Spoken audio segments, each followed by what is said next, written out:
नमस्कार, स्वागत आप हरियाणा न्यूज 24 पर। मैं हूं प्रिंस लम्हा। अनिल विज के बाद अब एक और भाजपा के बड़े नेता ने, सीनियर लीडर ने, दिग्गज नेता ने बीजेपी के कार्यक्रमों से किनारा कर लिया है, या फिर यूं कहें कि भाजपा के कार्यक्रमों का एक तरीके से बायकॉट कर दिया है। दिल में दबी एक टीस, मन में दबा एक ख्वाब जो पूरा नहीं हो सका, और उसी की नाराजगी के चलते अब यह नेता अपनी पूरी भड़ास, पूरी नाराजगी भाजपा के ऊपर निकालता हुआ नजर आ रहा है। हम बात कर रहे हैं इंद्रजीत सिंह की, जिनको अहिरवाल का राजा कहा जाता है, जिनको अहिरवाल की राजनीति में सबसे दिग्गज, सबसे सीनियर लीडर माना जाता है। ऐसे में अहिरवाल वो क्षेत्र जहां भाजपा पिछले 3 लोकसभा चुनाव से लगातार सीटें जीतती आ रही है, और साथ ही सरकार जो है प्रदेश की बनाने में भी इस क्षेत्र का सबसे अहम रोल 2014 और 2019 के चुनाव में रहा।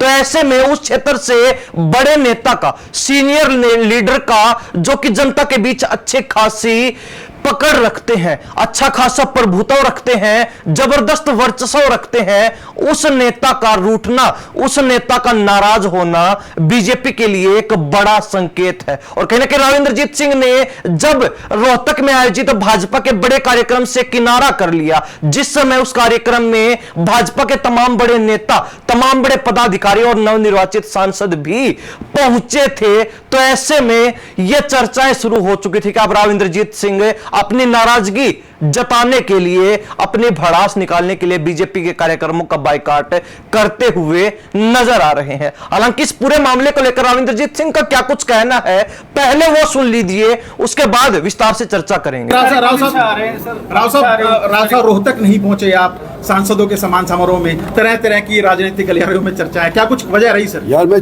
पीछे 74 साल का हो गया, मेरी पीठ में दर्द हो गया।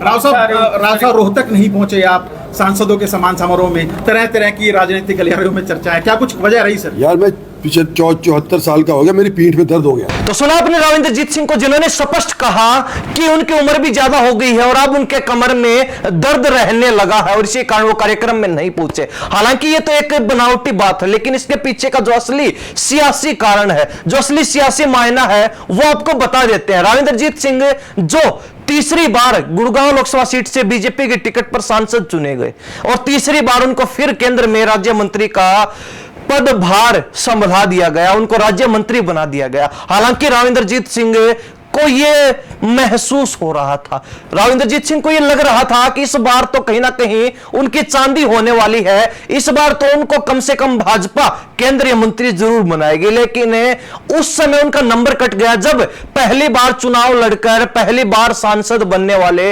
मनोहर लाल खट्टर को बीजेपी ने केंद्र में केंद्रीय मंत्री बना दिया और बड़े अहम जो है मंत्रालयों का कार्यभार सौंप दिया। और तभी के बाद से लगातार राव इंद्रजीत सिंह की नाराजगी देखने को मिल रही, क्योंकि राव इंद्रजीत सिंह वो नेता जो भाजपा को 2014 से ही लगातार हरियाणा प्रदेश में सरकार बनाने में, तो साथ ही केंद्र में भी सीटें बढ़ाने में सहयोग करते हैं। क्योंकि आपको ध्यान होगा 2014 से ही लगातार अहिरवाल क्षेत्र की तीनों लोकसभा सीट, यानी कि भिवानी, महेंद्रगढ़, गुड़गांव और फरीदाबाद, तीनों सीटों पर भाजपा जीतती आ रही है। इसके अलावा प्रदेश सरकार की अगर बात की जाए तो 2014 के चुनाव में भाजपा को जो बहुमत मिला, उसमें सबसे बड़ा योगदान अहिरवाल क्षेत्र की सीटों का था। 2019 में भी बीजेपी की सरकार गिरते गिरते बची थी, भाजपा सत्ता से बेदखल होने वाली थी, लेकिन यहां पर भी अहिरवाल क्षेत्र ने अहम रोल निभाया, अपनी अहम भागीदारी अदा की, और कहीं ना कहीं बीजेपी की सरकार बनाने में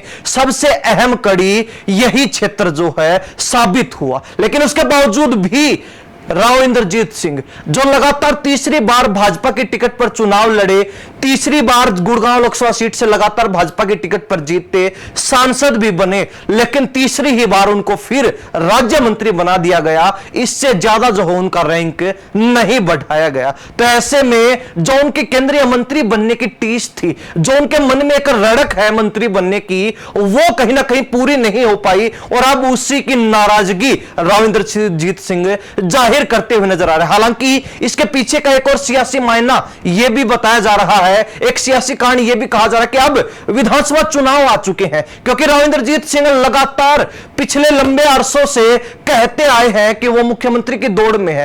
कांग्रेस में थे उस समय भी वो मुख्यमंत्री की दौड़ में थे, भाजपा में आए उस समय भी वो मुख्यमंत्री की दौड़ में रहे, लेकिन मुख्यमंत्री बन नहीं पाए। मुख्यमंत्री दूर की बात, केंद्र में मंत्री भी भाजपा में आने के बाद नहीं बन पाए हैं। तो ऐसे में कहीं ना कहीं अब इस बार वो पहले ही ये स्पष्ट कर चुके हैं कि हरियाणा में भाजपा की अगर तीसरी बार सरकार बनेगी तो उसमें अहिरवाल का अहम रोल होने वाला है तीसरी बार। और कहीं ना कहीं जनता को जागरूक करते हुए ये कहते हुए भी नजर आए हैं अनेक बार कि इस बार हमारा अहम रोल होने वाला, हमारा हाथ मजबूत होने वाला है, इसलिए जागरूक हो जाओ, सचेत हो जाओ और अपने हक मांगना शुरू कर दो। यानी कि राविंद्रजीत सिंह मुख्यमंत्री बनने के लिए इस बार पूरे प्रयास करते हुए नजर आ रहे हैं, या फिर यूं कहा जाए कि अपनी बेटे के एक विधानसभा सीट पक्की करने के लिए, अपनी बेटी को विधानसभा की टिकट दिलवाने के लिए राविंद्रजीत सिंह अभी से जो है प्लान बनाकर योजनाबद्ध तरीके से भाजपा को घेरने में जुट चुके हैं। कारण कुछ भी हो सकता है, लेकिन राविंद्रजीत सिंह की नाराजगी साफ देखने को मिल रही है और नाराजगी कहीं ना कहीं बताई जा रही है केंद्रीय मंत्री ना बनाने को लेकर। लेकिन अब योजनाबद्ध तरीके से राविंद्रजीत सिंह का भाजपा को घेरना और कार्यक्रमों का बायकॉट करके यह कहना कि मेरी उम्र हो चुकी है और अब मेरे कमर में भी दर्द रहने लगा है, तो कहीं ना कहीं एक बड़ा जो है संकेत करता हुआ नजर आ रहा है राविंद्रजीत सिंह की इन जो है बातों का। तो साथ ही राविंद्रजीत सिंह जो रुख फिलहाल भाजपा के प्रति अपनाए हुए हैं, उससे क्या कुछ जो है अहिरवाल की राजनीति पर फर्क पड़ने वाला, अपनी राय कमेंट के माध्यम से जरूर रख दीजिए। इन सब बातों के साथ मैं प्रिंस लांबा, हरियाणा न्यूज़ 24। नमस्कार, जय हिंद।